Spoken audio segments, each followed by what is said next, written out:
What's going on, everybody? Welcome back to Straight Betting. Today is Sunday, May 25th. Knicks Pacers game 3. Knicks down 2-0. Desperation mode heading to Indy. Should be a good game, man. Obviously, guys, got to spend a minute on it to start, right? My Wolves, with the most pleasant surprise of all time. I'm not gonna lie, I did end up betting the Wolves money line. Because I really did think we were going to win that game. Did I think we were going to win like that? Absolutely not. And I'm a little bit scared what SGA is going to, what his mindset's going to be like in game 4. But man, what a game. How much does home court advantage matter, guys? It's crazy.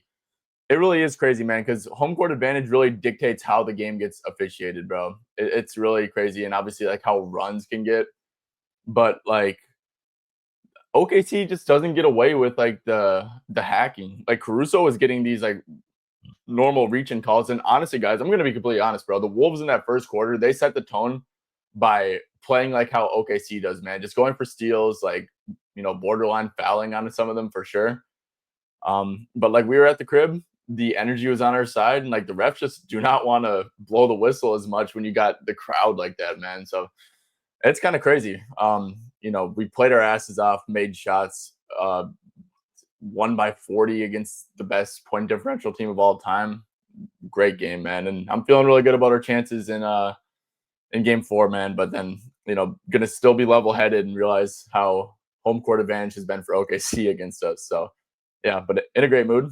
And yeah, let's talk some Knicks Pacers, guys. So before I get into this, before I give out 3 picks, guys, I got 3 picks today. Before I give these 3 picks out, please make sure to drop a like and sub to the channel if you appreciate this type of content. If you, find this content valuable in any sort of way, it goes a long way, guys. And I'm truly grateful for everyone who watches it, but especially everyone who does like, because it does just helps me out so much. So with that being said, guys, first play, let's give them out.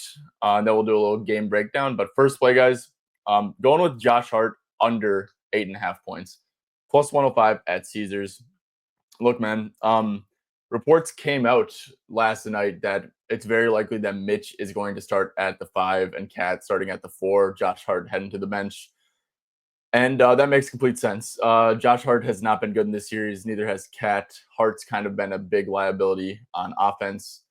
And you're not going to bench Cat, right? You can't bench him on a super max. So it's going to be Hart who moves to the bench. Robinson who starts. Robinson has been super, super important, man. The defense is almost like non-existent with him off the court, and you obviously need defense against the number 1 offense.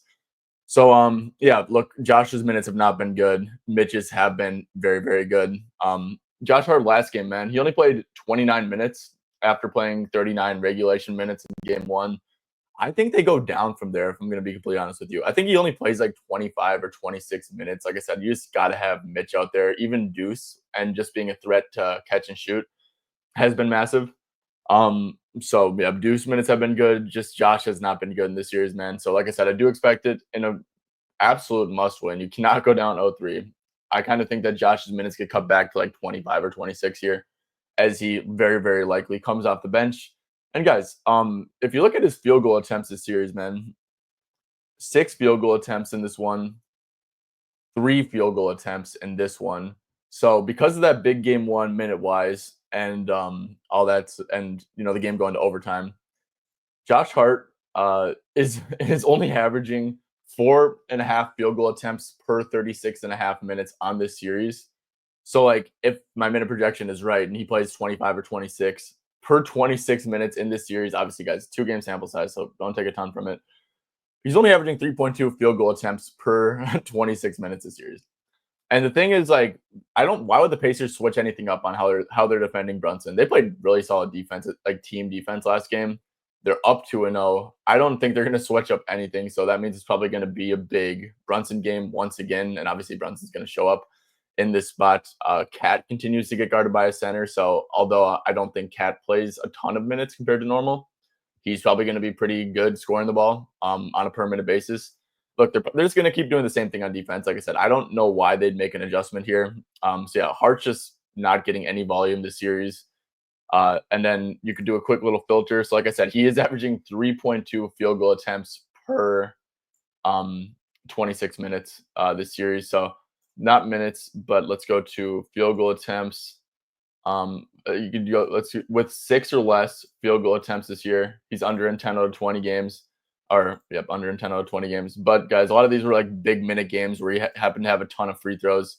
He's only had 2 free throws in each game. With 4 or less free throws and 6 or less field goal attempts, he is under this line in 15 out of or 10 out of 15 games. Like I said, he's only had 8 and 6 points. The volume's super low. Plus money for Josh under 8.5 points. That's still available at Caesars. Okay, it looks like it moved a little bit. MGM and 365 still have a plus 105 out there. Just make sure to always shop around and get the best price and all that. Yeah, love this one, man. Josh Hart under 8.5 points. Fading another person who's a liability on the Knicks. One of the best ways to increase your chances of success in sports betting is by always getting the best price in market, and that's why I am proud to shout out NoVig. NoVig is legal in 42 states, including California, Texas, South Carolina, and Minnesota. Since it's peer-to-peer, there doesn't have to be much house edge like you see on traditional sportsbooks, and because of that, when you look at lines on NoVig, they're going to be the best price in market a lot of the time. So do yourself a favor, try out NoVig. I have a sign up link down below in the description. And when you make your first deposit, make sure to use code BETTIN for a 50% deposit match up to 25 bucks. That's 25 bucks they're giving you to play with. Do not leave that on the table. Make sure to use code BETTIN. That's BETTIN when you make your first deposit. Cat under 10.5 rebounds. I will say, guys. So I played this at Builder. But where is Cat here? Oh yeah, I will say, guys, there is a line I like a little bit more. If it's still there. Yeah. Okay. So I didn't play this because it's not really widely available. But like Hard Rock, MGM, and Caesars, I do really like. I'd rather play his under 12.5 rebounds and assists personally, rather than 10.5 rebounds. But for availability's sake, I played 10.5 rebounds. So yeah, guys. This one I'm not going to overthink either. Head to head in the playoffs, right? Obviously, a small sample size. But what is making Cat such a liability is his defense. Obviously, they are putting him into action literally almost every possession. He just can't defend. And now he's being forced to go to the perimeter, move his feet against guards, have to deal with Turner picking and popping. Yeah, it's been tough, man. It's been real tough for Cat. So he's being asked to guard a ton here, and because of that, he's only averaging 9.5 rebounds this series. Obviously, like I said, small sample size, but that's on 33.5 minutes. Last game only played 28 minutes, and yeah, man, I kind of expect that him to be in that 30-minute, like around 30-minute range. Like that's where I'd have him at, is 30 minutes. So on this series, like I said, small sample size, but Cat is only averaging 8.5 rebounds per 30 minutes this series. Like I said, Mitch is probably going to start. So on offense, like he already hangs around the perimeter a ton. But, if Mitch is in there, he's going to hang like in the Mitch minutes, he's going to be on the perimeter even more. So it's going to be tough. He's going to be close to non-existent on the offensive glass in the Mitch minutes. And then on the defensive glass too. It's like, yeah, he's a really good defensive rebounder, but he's just going to be put into action basically every single time because it's just like been amazing offense for the Pacers. And there's no one to really hide him on either. Like if you put him on Siakam, they're just going to use him as a screener, and then they're going to have to like fight to not give up the switch. And even Pascal is probably going to be able to attack him off the bounce and stuff. And then Mitch, or not Mitch, Turner, obviously pick and pop.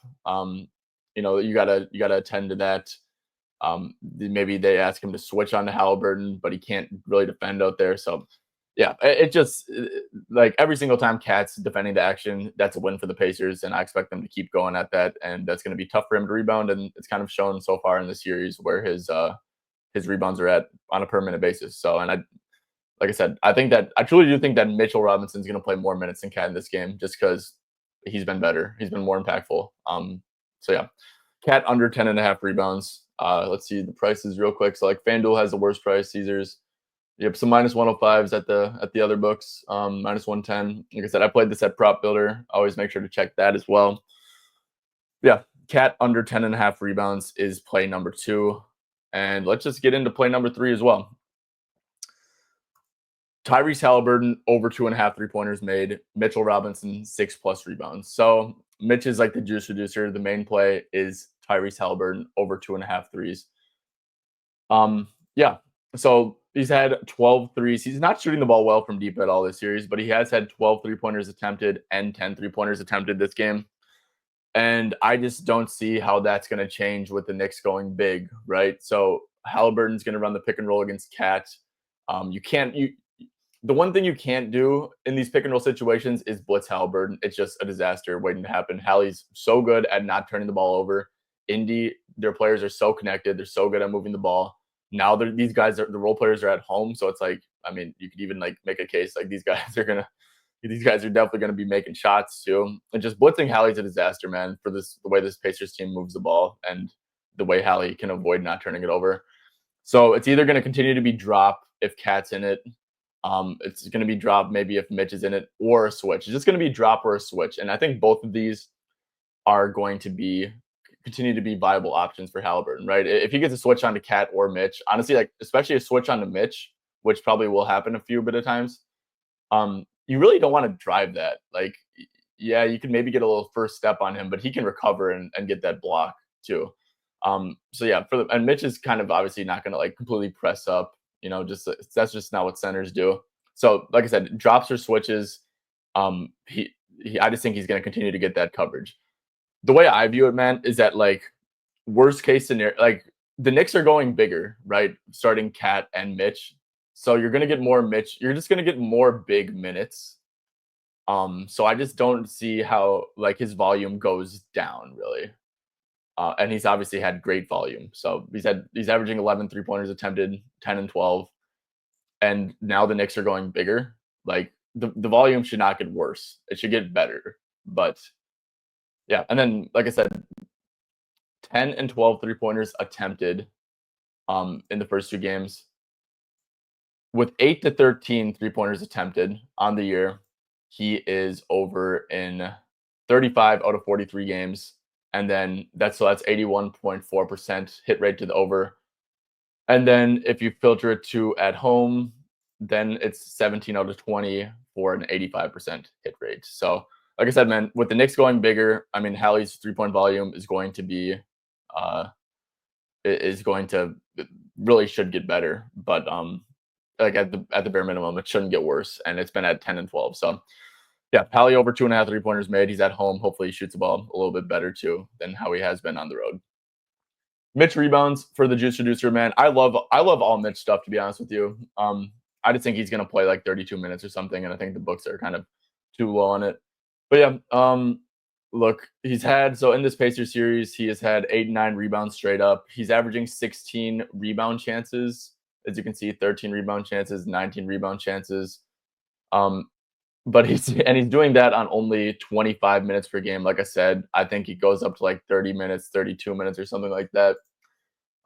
So yeah, when you like do a little math on there, he's averaging 19.2 rebound chances per 30 minutes this series. And like I said, really do believe in his minutes here, man. I think he's absolutely needed. All the net rating stuff backs it up, the plus minus stuff. And I know like that can be sticky on a game to game basis, but it just passes the eye test as well with how the Knicks are able to defend. And Mitch is able to really make like this Pacers team is not good at rebounding too. So he's able to make a good impact on offense just with his threat to offensive rebound.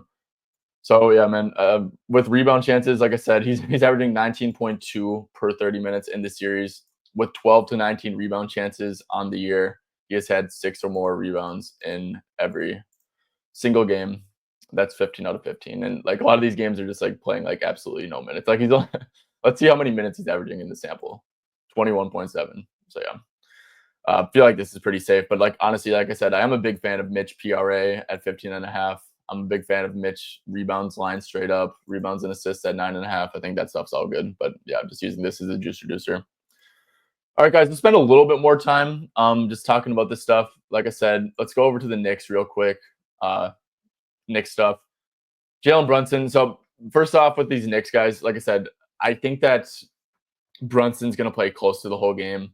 Bridges and Anunoby, barring foul trouble, are going to play close to the whole game. I mean, they just have to. It's Tibbs too. He's not afraid to play someone all 48. But yeah, seriously, I'd probably have Brunson, Bridges, and Anunoby all slated for like 42 minutes. Obviously, guys, Brunson has been absolutely frying, and I think that probably continues. So strongly lean over on Jalen Brunson stuff. Love Brunson like 25 plus points if you need to like reduce the juice on anything as well. Bridges and Anunoby, like I said, just big fans of their minutes here. So if you could like do a little bit of math and see like how the rebounds or assists or points have been looking. I don't really have anything crazy on them. Like I said, just I'm never really going to look to these guys to score the ball if it's a matchup where I think that Brunson's going to have all the volume in the world, and it is. So we already talked about Cat. Do like Cat's points on a per minute basis, but I just seriously think that he's a big liability. Hart, like I said, played his under. Deuce, yeah, Deuce. I actually think that these minutes are going to be pretty sticky, man. His minutes have been really, really good this series.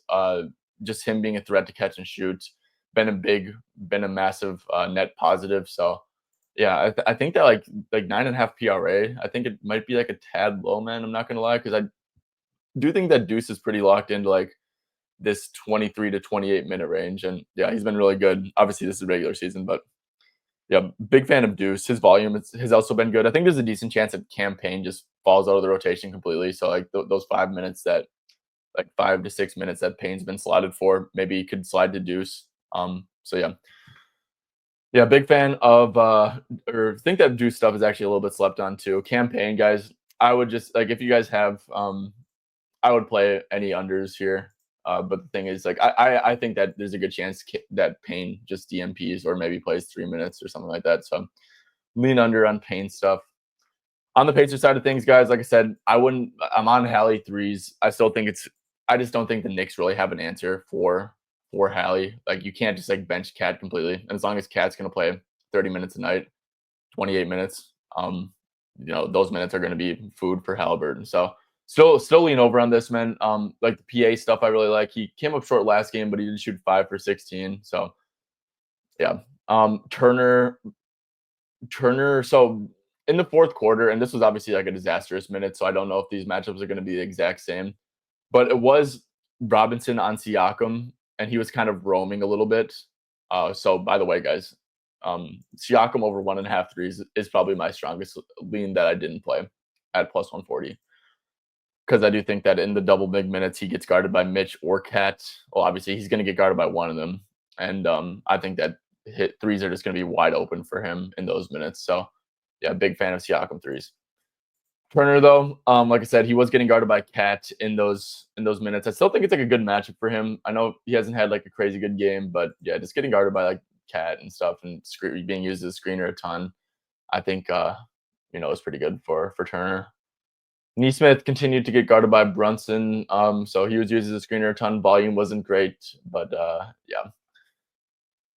I don't really have any other Pacers thoughts, guys. I kind of think I like ran through all that stuff. I think that the Pacers continue to like spam whatever they're doing. I guess the one question here is maybe the Knicks do throw in some zone a little bit at the Pacers. It would make sense, to be honest, but it's just not really a Tibbs trait to do that.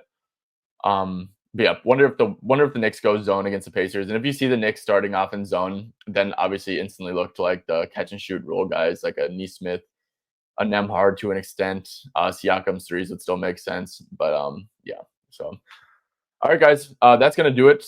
Thank you guys for tuning in. Like I said, make sure to like and sub on your way out.